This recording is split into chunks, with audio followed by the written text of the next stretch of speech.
Hey guys, it's me, JC Movie Reviews, and I am back, and I am hopefully here to stay, and hopefully no more movies get delayed during this COVID-19 season. Anyways, I am just so excited to finally be in front of a camera, finally talking to you guys. It has been since Star Wars The Rise of Skywalker, which was my last review. That's insane. That is how busy I have been in my life, and now I am here. To keep you guys all up in the loop of my life, I have been recently engaged to my beautiful fiance, Alicia. Shout out to you. That is just a little slice of the cake of life that I've had so far with all the busyness, all of the things that I just need to get done. Priorities that I need to straighten out, and I believe now in this time, in this season, I can finally focus on doing my YouTube movie reviews. And now we're in this new season called 2021 where hopefully we will still be getting our new movies that are supposedly still coming out this year. But at least we have all the streaming platforms like Amazon Prime, Hulu, Netflix, and HBO Max releasing all of their Warner Brothers films, and I will be definitely reviewing all of them. So be looking out for that. I have been super busy and I just wanted to keep you guys in the loop. But also, I wanted to give you guys a little bit of content, and I wanted to go over the top 10 movies that I loved in 2020.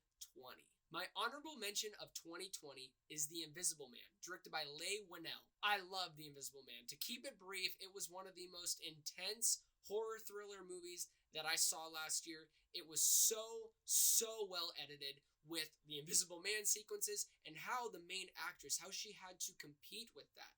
I thought it was just breathtaking. Everybody did a great job when it came to the direction, the writing, the editing, the cinematography, the acting, everything. It was top notch, and I truly recommend The Invisible Man. It almost got in my top 10, but there was one movie that I saw recently that knocked it off my top 10 list. Starting off with my top 10 list is One Night in Miami, directed by Regina King. This movie is straight up fantastic. The direction is amazing. The screenplay is by far one of the best screenplays I have heard this year because, to be honest, you should be bored. This entire film, this movie should be boring. It just takes place majority of the time in one area. But the way she captures you with all the different dialogues, with all the different shots she gets, with the different performances, the emotion that you feel in that room truly makes this one of the best movies that I have seen in 2020. My number 9 movie of 2020 is Bad Boys for Life.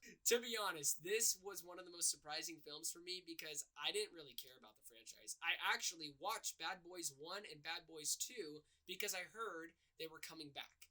And I was like, well, now's my chance to watch them before I go see Bad Boys 3. And I don't know if this is controversial, but Bad Boys 3 is the best one by far in the franchise. My number 8 film of 2020 is Eurovision. Eurovision took me by surprise as well because it's a Netflix movie, which usually means out of the 90 movies that come out, 80 of them suck and 10 of them are great. But I honestly thought Eurovision was going to be part of the 80. Come behold, it was fantastic. I was smiling the entire time. Yeah, there were some bad comedy moments, but because of Will Ferrell's performance and Rachel McAdams' spectacular comedic performance, they truly were writing out this film in such a hopeful, fun, rejuvenating way, and I didn't even know I needed a movie like Eurovision. Eurovision truly made me feel like COVID-19 wasn't even happening. Number 7, The Gentleman, directed by Guy Ritchie, starring Matthew McConaughey and Charlie Hunnam and a load of other actors. This movie, I had no expectations, but yet, even though being a January film, and yet January movies always suck, well, guess what? Gentleman has set a new standard for January movies. Anyways, Gentleman's awesome. Check it out, rent it, buy it, do whatever, but really, honestly, check it out. Number 6, The Way Back, directed by Gavin O'Connor. Ben Affleck is one of those unique actors where you are just honestly rooting for in real life and then in the movie. And a movie that just completely shows you what Ben Affleck was probably going through in a season in his life, specifically during the Justice League time, maybe even BVS time. The Way Back truly shows what that guy went through, at least internally and with his actions, as in he had an alcohol problem. And I believe it was truly brave of him to to show that vulnerability to the audience. If you haven't checked it out, please do so. Everything about that movie is solid. Okay, guys, here we are. Number 5 is Alexander Hamilton. Whoa, Joseph. That doesn't make sense. It's not a movie. I know. I don't care. It was on Disney Plus. It was my first time watching it. And the fact is, it's a musical, so I can do whatever I want with my top 10 list.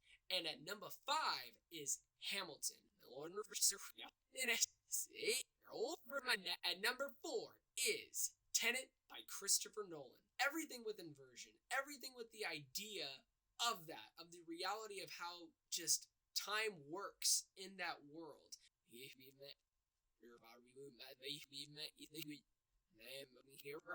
Okay, guys, here we go. The top 3. And at number 3 is Palm Springs. Palm Springs is one of those films that really takes you by surprise.